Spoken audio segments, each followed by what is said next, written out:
인간의 심성 가운데 시기와 질투는 누구나 다 가지고 있습니다. 사촌이 잘 되면 배가 아프다라는 얘기는 괜한 말이 아닙니다. 일본의 교토대 다카하시 교수팀이 연구한 연구 자료에 따르면 인간은 강한 질투를 느끼는 사람에게 불행이 찾아올 때 강한 쾌락을 느낀다고 합니다. 상대방에 대해서 질투하는 과정은 보통 상대방의 부와 명예에 관심을 갖고 나와 상대방을 비교하면서 시작이 됩니다. 상대방보다 나의 부족한 부분을 발견하게 되면 질투가 여기서 시작이 되고 상대적 박탈감에 그 대상에 대해 불만을 키우게 되죠. 그래서 어떻게 하든 그 상대에게 피해를 줄 명분을 찾게 되고 그때부터 헐뜯거나 째진 눈으로 째려보거나 하는 등의 공격을 시작을 합니다. 사람들은 골리앗을 물리친 다윗을 향해 사울이 죽인 자는 천천히요 다윗은 만만히로다 라고 칭찬했습니다. 사울보다 다윗이 훨씬 낫다는 이야기죠. 칭송받는 다윗을 시기하고 의심하기 시작한 것이죠. 하나님은 불순종한 사울을 떠나셨지만 다윗과는 함께 하셨습니다. 그래서 하나님은 다윗이 모든 일을 지혜롭게 처리할 수 있도록 도우셨습니다. 그래서 사울은 다윗을 주목하기 시작했습니다. 사울은 하나님께서 함께 하시는 다윗을 보고 자신의 죄를 깨달아야 했습니다. 내가 다윗처럼 하지 못했구나. 내가 다시 다윗과 같이 하나님 앞에 바로 서야겠다라고 생각을 했어야 됐죠. 그러나 사울은 그렇게 하지 않았습니다. 나는 변하지 않을 거야. 나는 다윗처럼 돌아가지 않을 거야. 오히려 나의 죄를 깨닫게 하는 다윗을 바라보면서 너가 나의 선생이구나 라면서 배웠어야 됐죠. 그러나 그는 다윗을 질투하고 미워하기 시작했습니다. 신하였던 다윗을 자신의 왕의 자리를 빼앗을 적으로 반역자로 바라본 것이죠. 제가 설교 초반에 상대적 박탈감이라는 말을 했는데 이 단어의 뜻은 다른 대상과 비교해서 권리나 자격 등 당연히 나에게 있어야 할 어떤 것을 빼앗긴 듯한 느낌을 상대적 박탈감이라고 합니다. 여러분 잘 들어보세요. 나에게 당연히 있어야 할 것을 그 사람이 빼앗아 갔다. 너무 재밌는 이야기죠. 내가 질투를 느끼고 상대적 박탈감을 느끼는 그 대상은 사실 나의 것을 뺏지 않았습니다. 그러나 빼앗겼다라고 생각을 하고 질투하며 시기하며 미워하기 시작하죠. 상대방 입장에서는 굉장히 억울할 수도 있습니다. 어쩌면 그 가진 것들이 피나는 노력으로 의해서 얻어진 것일 수도 있고 본인이 쟁취한 것일 수도 있는데 이것을 자연스럽게 당연히 가져주고 당연히 나에게 주어졌다. 그에게 주어졌다라고 잘못 생각하는 것이죠. 여러분, 상대적 박탈감을 갖는 것까지는 제가 뭐라고 하지 않지만 질투와 시기가 심해지면 죄를 짓게 됩니다. 교회 안에서도 질투가 심한 사람들 때문에 어려운 일을 겪는 경우들이 종종 있습니다. 좋은 일이 생긴 사람과 함께 기뻐하고 박수 쳐주면 좋으련만 열심히 하고 힘을 내고 격려하며 으쌰으쌰 하는 사람을 보면서 함께 따라갔으면 좋으련만 배 아파하고 시기하고 질투합니다. 그래서 나쁘게 생각하고 말하는 사람들이 교회에는 꼭 있습니다. 사울처럼요. 사울은 분명 하나님께서 다윗과 함께 하시는 것을 알았습니다. 그럼에도 자신의 모습을 돌아보지 않고 오히려 하나님께서 함께 하시는 다윗을 죽이려고 했습니다. 이것은 결국 사울이 하나님과 적이 되는 어리석은 일을 저지른 것입니다. 여러분은 살면서 가정에서 일터에서 또 교회에서 무엇에 주목하여 보고 계십니까? 무엇을 보느냐, 어떤 마음으로 보느냐에 따라서 그 사람이 어떤 사람인지 알 수가 있습니다. 민수기 13장을 보면 가나안 땅을 정탐한 10명은 크고 견고한 성읍과 안악 자손들을 보고 돌아왔습니다. 그리고 그 백성을 치지 못하리라, 그들은 우리보다 강합니다 라고 보고했죠. 그러나 여호수아와 갈렙은 그들을 먹잇감으로 보았습니다. 그래서 그들은 여호와는 우리와 함께하고 계시다, 그들을 두려워하지 말라, 그들은 우리의 밥이다 라고 이야기했죠. 여호수아와 갈렙은 하나님이 함께 하신다라는 것을 믿었기 때문에 크고 견고한 성읍과 큰 안악 자손들에 주목한 것이 아니라 하나님을 주목한 것입니다. 히브리서 12장 2절에 믿음의 주요 또 온전하게 하시는 예수를 바라보자 라고 했습니다. 영어 성경에 보니까 NIV에서는 Keep our eyes on Jesus, 메시지에서는 Keep your eyes on Jesus, 예수에게 눈을 고정해라, 예수만 바라봐라 라고 얘기를 하는 것이죠.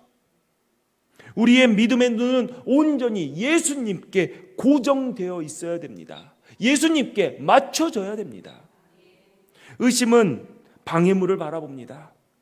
믿음의 눈은 열린 길과 목적지를 바라보게 합니다. 그래서 우리와 동행하시는 하나님을 바라보는 신앙인이 되어야 합니다.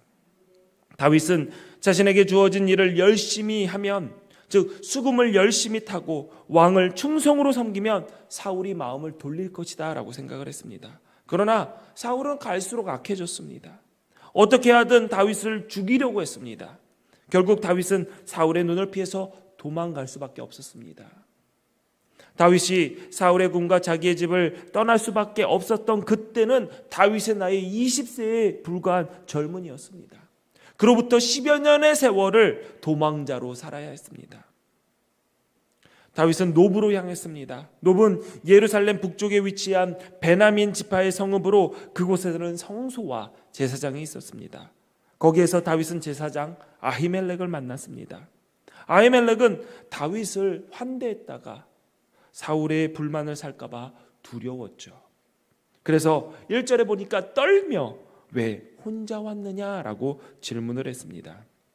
다윗은 자신의 생명을 구하기 위해, 위기를 모면하기 위해 왕의 명령을 받고 비밀 작전을 수행하기 위해 이곳에 왔다라고 꾸며댔지요. 그리고 빈손으로 갔던 다윗이 무기를 찾았습니다. 그때 제사장은 골리앗의 칼이 있으니 그것을 가져가라 라고 했고, 다윗은 골리앗의 칼을 챙겨서 나가게 되지요. 여기서 한번 우리가 짚어볼 것이 있습니다. 왜냐하면 이 이야기 속에서 다윗의 달라진 점이 발견되었다라는 것이죠. 먼저 다윗은 자신의 목숨을 지키기 위해서 제사장 앞에서 거짓말을 합니다. 육신의 배고픔을 해결하기 위해서 음식을 구했고, 또한 자신을 보호해 줄 무기를 찾는 데 열심을 품었습니다. 그런데 다윗은 어떠한 사람이었습니까? 거인 골리앗 장군을 만났을 때 하나님의 이름으로 당당히 나가 그를 쓰러뜨렸습니다. 또한 그의 부하들과 함께 블레셋 사람 200명을 죽이기도 하고, 또 다른 전쟁에서 블레셋 사람들과 싸워 크게 승리했습니다. 그렇게 용맹스럽고 거침없었던 다윗이 지금은 너무나도 초라해져 버린 것이죠. 다윗은 사울을 피해서 다시 라마나요스로 갔습니다.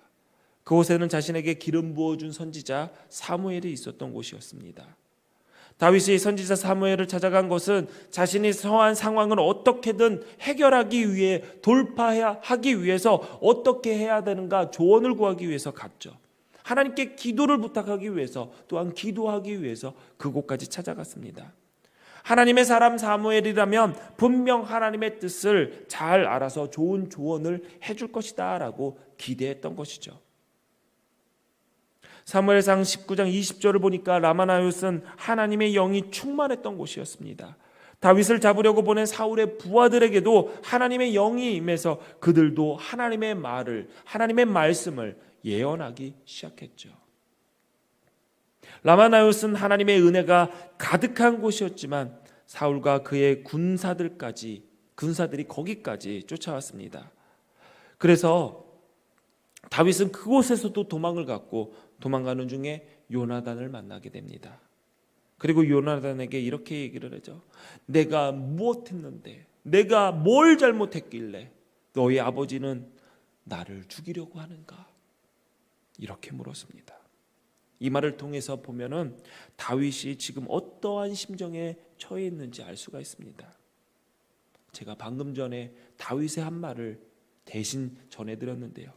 내가 무엇을 하고 내가 무슨 잘못을 저질렀고 내 아버지 앞에서, 사울 왕 앞에서 내 죄가 무엇이길래 내가 죽어야 되느냐?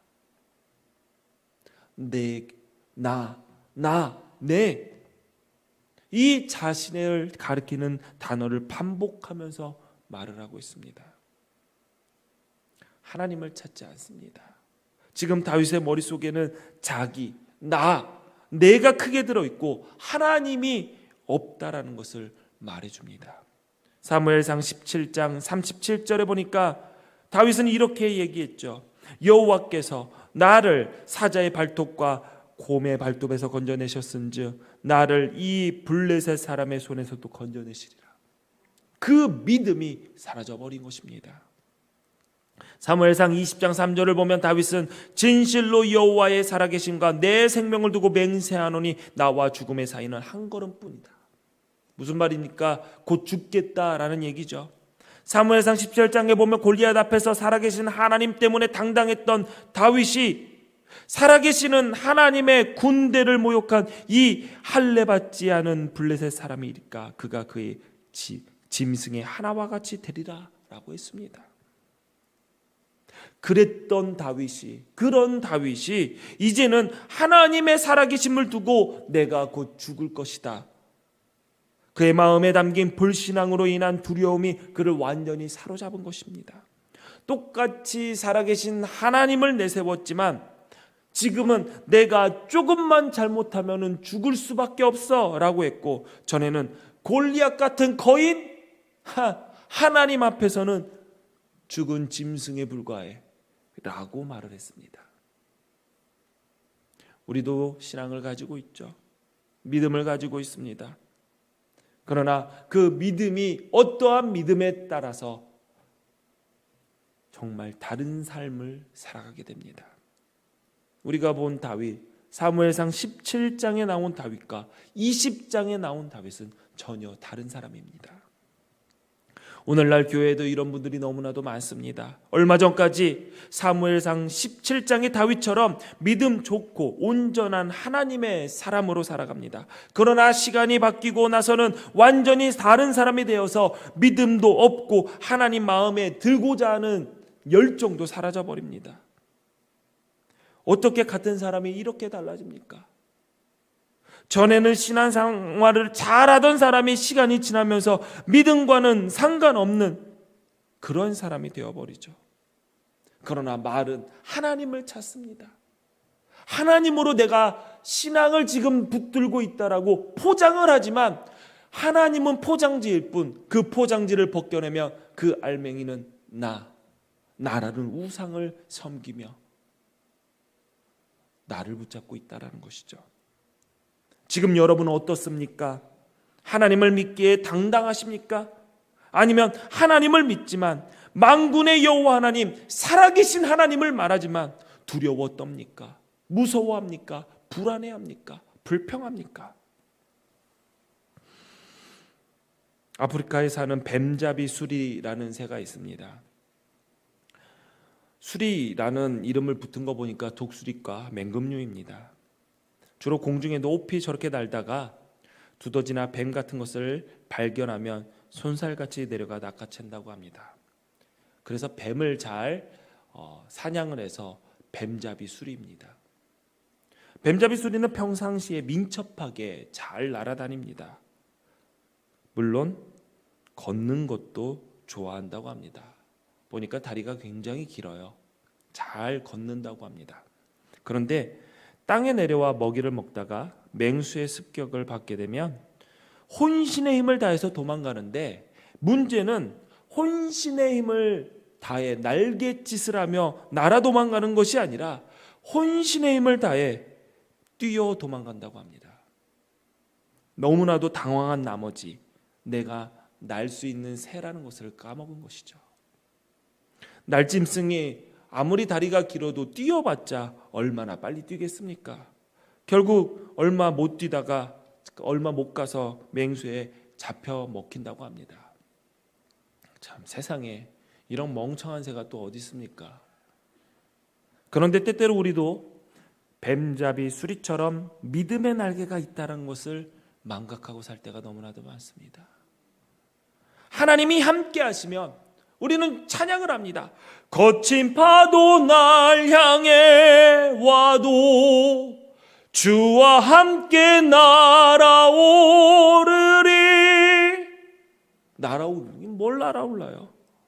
파도 딱 보면은 날개를 피지도 않고 그냥 발로 뛰어갑니다.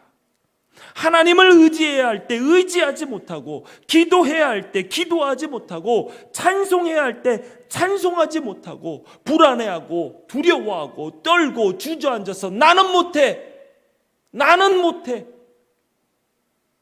말하는 사람들, 다 뱀잡이 수리와 같은 사람입니다.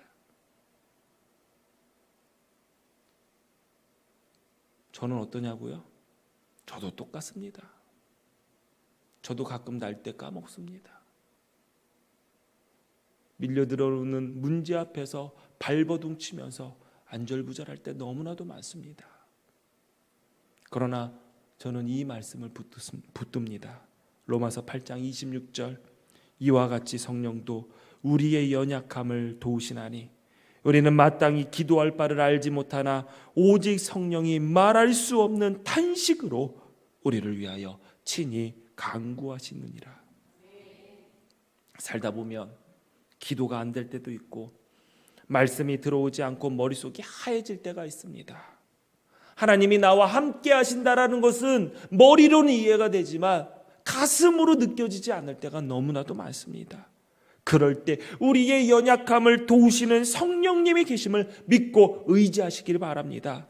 무엇을 어떻게 기도해야 할지, 이쪽인지 저쪽인지 알 수 없을 때 하나님께서 성령으로 함께 해주신다는 것을 확신해야 합니다. 그래서 한 걸음씩 주님과 함께 전진해야 됩니다.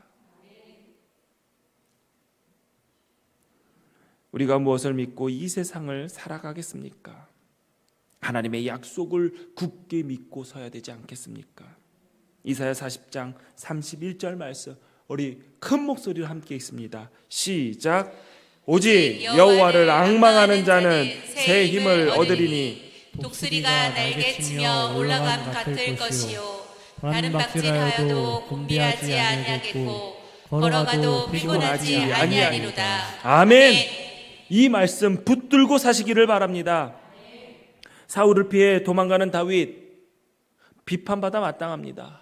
왜 하나님 찾지 않습니까? 골리앗 쓰러뜨린 그 담대함 다 어디 갔습니까? 왜 하나님의 인도하심을 구하지 않고 인간적인 술수와 거짓말과 자신을 보호할 무기를 찾습니까? 위기를 왜 모면하려고 합니까?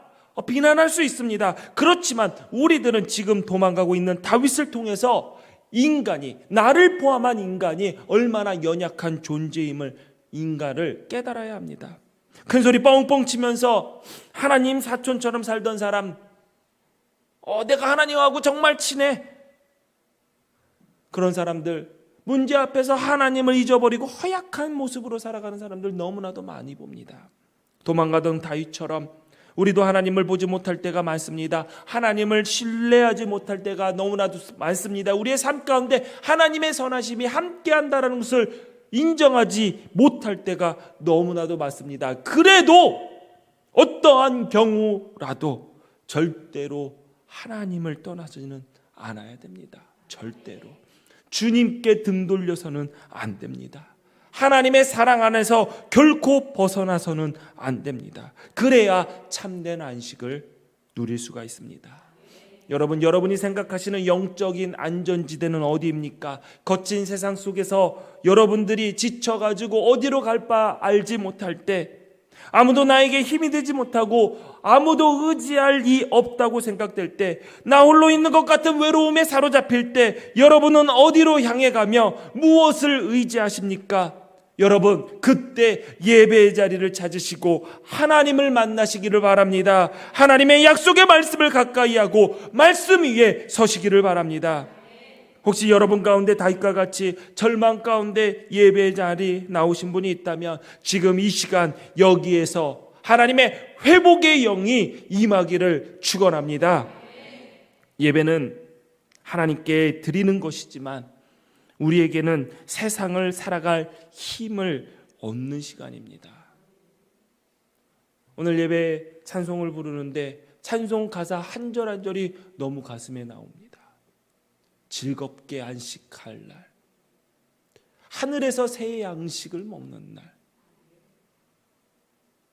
그 찬양을 부르는데 가슴이 떨리고 온몸이 떨리면서 힘이 나더라고요. 그래, 지금 이 자리, 지금 예배하는 이곳이 하나님을 높이며 우리가 새 양식을 먹는 시간이구나. 영적 에너지가 바닥난 사람들에게 성령의 기름을 채우는 영적인 주유소가 교회이고 바로 이 시간 예배입니다. 자동차가 잘 달리려면 정비소에 가서 점검을 자주 해야 됩니다. 그리고 잘 달리려면 주유소에서 기름도 잘 채워야 합니다.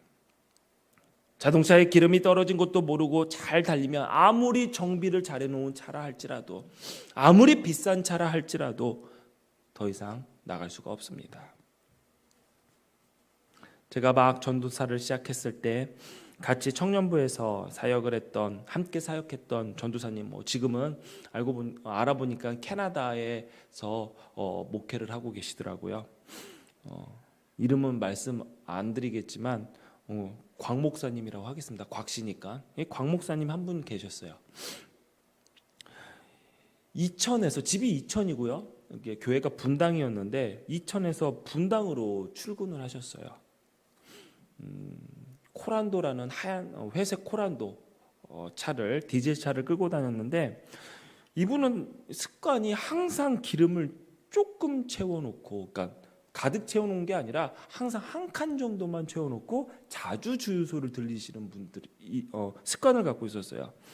청년부 수련을 마치고 강화에서 분당으로 돌아오는데 그 목사님 차를 얻어 타고 돌아왔습니다. 강화에서 이제 분당을 가려면 100번 도로, 이제 서울 외곽 순환도로를 타야 되는데 중간에 아직도 한참 가야 되는데 기름등이 들어오더라고요. 저는 기름등 색깔을 그때 처음 봤습니다. 걱정이 되기 시작해요. 기름등이 들어왔는데 그냥 아무런 생각도 안 하고 편하게 얘기하면서 한참을 달리더라고요. 저는 차가 설까봐 땀이 날 정도였습니다. 막 등에서 땀이 나더라고요.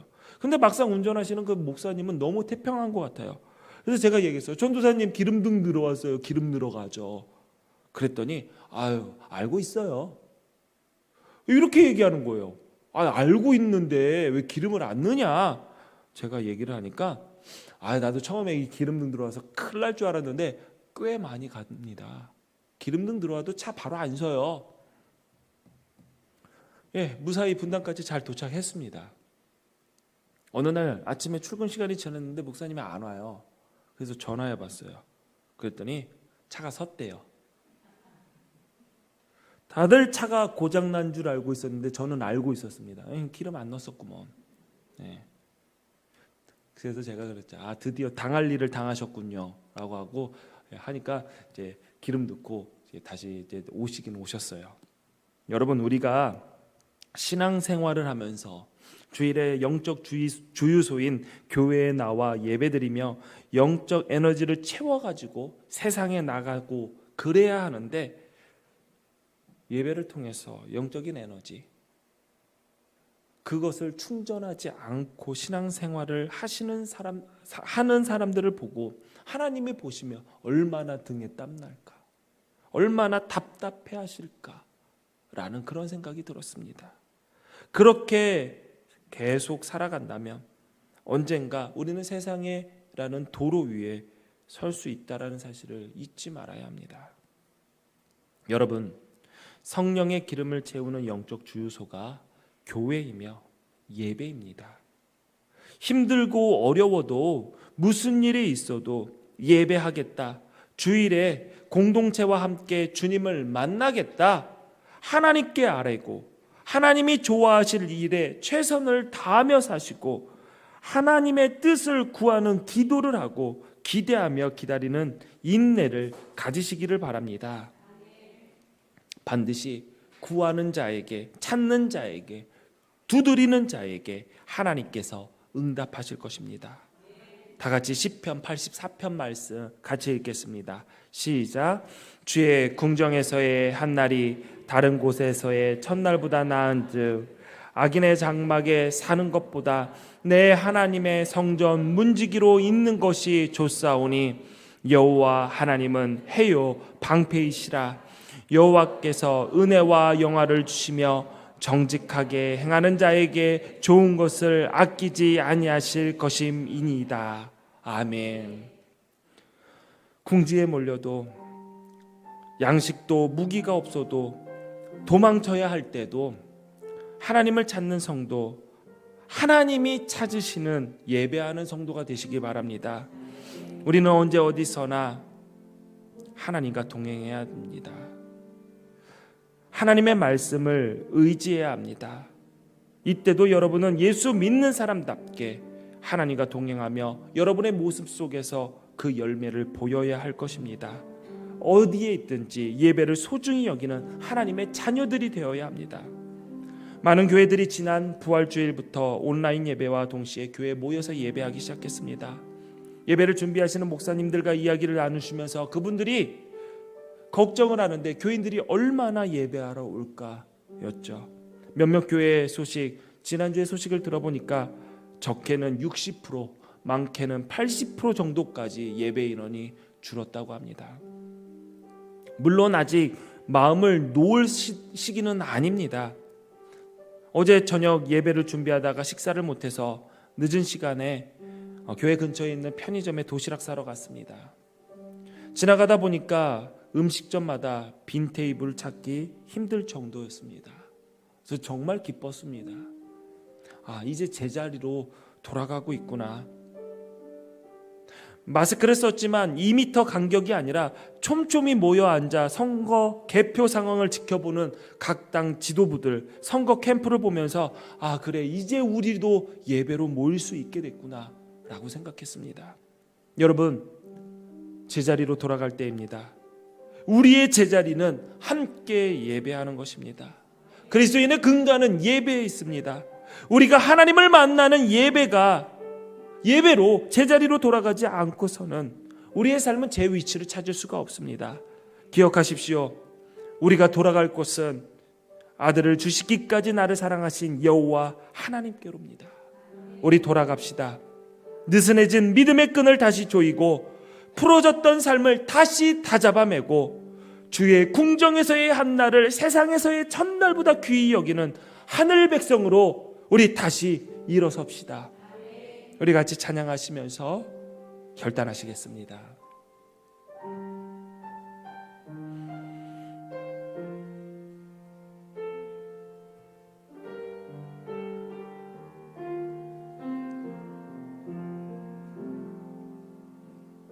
내 백성이 나를 떠나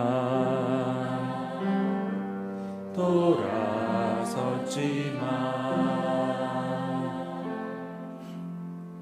내 사랑이 내 백성을 포기 못하니 내 모든 것 내어주고 나 그들을 얻으리라. 여호와께 돌아가자.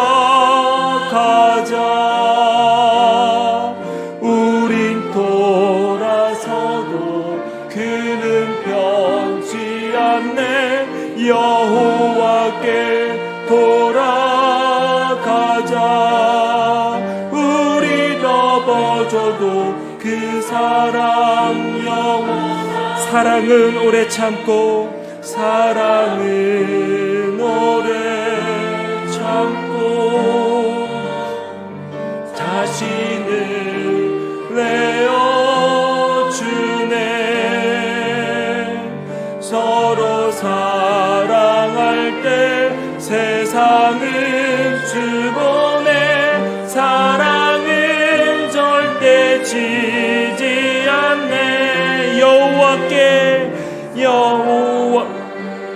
오래 참고 자신을 내어주네. 서로 사랑할 때 세상을 주보네. 사랑은 절대 지지 않네. 여호와께 돌아가자. 우린 돌아서도 그는 변치 않네. 여호와께 돌아가자. 우린 넘어져도 그 사랑 다시 한번 여호와께 돌아가자. 여호와께 돌아가자. 우린 돌아서도 그는 변치 않네. 여호와께 돌아가자. 우린 넘어져도 영원하네. 우리 말씀을 생각하시면서 합심하여 기도합니다. 하나님 아버지, 우리가 주님께로 돌아갑니다. 하나님, 우리가 예배의 자리로 돌아갑니다. 주님의 능력을 받는 자리로 돌아갑니다. 하나님 아버지, 우리를 받아주옵소서. 하나님 아버지, 우리가 주님 앞에 다시 서기를 원합니다. 하나님 아버지, 우리가 제자리로 돌아갑니다. 믿음의 끈을 다시 조이겠습니다. 부러졌던 삶을 다시 잡아매겠습니다. 세상에서 첫날보다 주님의 성전에서의 그 한 날을 더 귀히 여기는 하늘 백성으로 다시 서겠습니다. 하나님 아버지, 우리를 인도하여 주옵소서. 우리를 이끌어 주시옵소서. 하나님 아버지, 우리 기독교회의 가족들, 우리 식구들 주님께로 돌아오게 하는 그 발걸음에 힘을 더하여 주옵소서. 전능하신 하나님, 영적 에너지를 충전하며 하나님의 약속의 말씀 위에 굳게 서는 하늘 백성으로 살게 하여 주옵소서.